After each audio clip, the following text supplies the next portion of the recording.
Warriors, welcome back to Gods of Alliance.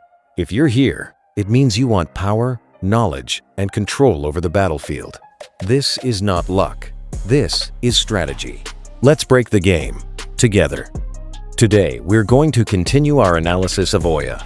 In the previous video, we broke down her skills and the impact of relics, and now it's time to move deeper into strategy. In this video, we are going to talk about two things that are essential if you want to use Oya correctly: the teams that make her shine, and the correct way to build her. And before we move into the full build guide, let's already give you two teams that should absolutely exist in your roster if you plan to play Oya. These teams cover two very different combat scenarios. One team is designed for prolonged fights, where scaling and sustain becomes stronger the longer the battle continues. The other team is built for aggression-fast fights, where pressure and critical hits overwhelm the enemy before they can stabilize. Let's start with the first team. The first composition is designed for long battles and sustained pressure. The team is Oya, Mushy, Alvanor, Byrna, and Mojo. This team works extremely well in prolonged fights, especially against progress-based compositions where shields are everywhere. And that is exactly where Oya shines. Progress teams rely heavily on shields to protect their front line and slow down incoming damage, but Oya is built to punish that exact mechanic.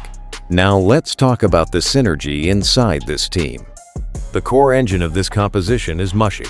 Mushy constantly creates pressure with summoned units and sustained damage, forcing the enemy team to deal with multiple threats at the same time. Alvanor is the stability of the team. His healing and defensive support allow the team to survive longer fights, which is exactly what this composition wants. Mojo adds constant magical pressure and scaling damage during the fight, especially when the battle becomes longer and enemies start taking repeated damage. Byrna contributes additional control and sustained damage, helping keep enemies under pressure while the rest of the team builds momentum. And this is where Oya fits perfectly into the system. Her mechanics reward long fights. Every time shields appear on the battlefield, Oya becomes more dangerous. Her damage increases, her abilities trigger more effects, and the enemy team slowly loses control of the tempo. At the same time, her fourth skill provides healing whenever allies deal critical damage or break shields. This means the longer the fight lasts, the more sustain the team generates. So instead of trying to win quickly, this team wins by wearing the enemy down over time. Now let's move to the second team. The second composition is the aggressive one. This team is built around critical amplification and fast pressure. The lineup is Oya, Yasmin, Byrna, Goose, and Octavia. This team is fast, explosive, and extremely aggressive. The main goal here is to create critical hit pressure as early as possible. Yasmin is the main assassin of the team. Her attacks are extremely dangerous when critical chance is amplified, and she can eliminate key targets very quickly. Octavia plays an important role in this composition as well. Her mechanics interact with dodge and energy generation, creating unpredictable combat situations that can disrupt the enemy team. Goose brings additional sustain and team stability, allowing the aggressive core to keep attacking while maintaining survivability. Byrna again contributes pressure and helps maintain control of the battlefield. And once again, Oya acts as the central piece that ties everything together. Her abilities increase the team's critical potential, and every critical hit activates healing through her fourth skill. This means that aggressive play actually sustains the team instead of weakening it. The result is a team that attacks quickly, deals massive burst damage, and still maintains enough sustain to survive counterattacks. These two teams represent two different philosophies when playing Oya. One focuses on long fights and scaling pressure. The other focuses on explosive aggression and critical amplification. Both are extremely effective depending on the matchup, and these teams will help you win many battles in the future. Of course, Oya has many more possible compositions, and in the future we will release a dedicated video covering her top 5 teams, where we explore even more strategic options built around her mechanics. But now that we understand the team structures that support Oya, it's time to move into her full build guide. As we saw in the previous video, Oya is a warrior from the Nature faction. She fights on the front line and deals physical damage. Most of her abilities scale directly with physical attack. The only exception is her fourth skill, which scales primarily through leveling the skill itself. Understanding this is very important when deciding how to invest resources into the hero. So let's start with the Spark of Power. Spark of Power increases all of Oya's stats. Because of that, this upgrade requires no complicated explanation. Simply maximize it to strengthen every aspect of her performance. Next, we move to glyphs. Oya has the following glyphs: Physical Attack, Health, Critical Hit Chance, Magic Defense, and Strength. The priority here is very clear. Start with Physical Attack. This directly impacts the damage of her abilities and increases her overall threat in battle. Next, move to Health. This is not only important to keep Oya alive on the front line, but it also synergizes with her fourth skill. The more health Oya has, the more sustain she can generate for the team during critical hits. After that, move to Strength. Strength increases several stats simultaneously, making it another efficient upgrade for improving Oya's overall performance. If you are limited on resources, these three glyphs alone already make Oya functional and effective. However, this is a full guide, so let's continue. After those three, upgrade Critical Hit Chance. Critical hits are an important part of Oya's offensive potential and contribute directly to the sustain mechanics created by her fourth skill. Finally, upgrade Magic Defense.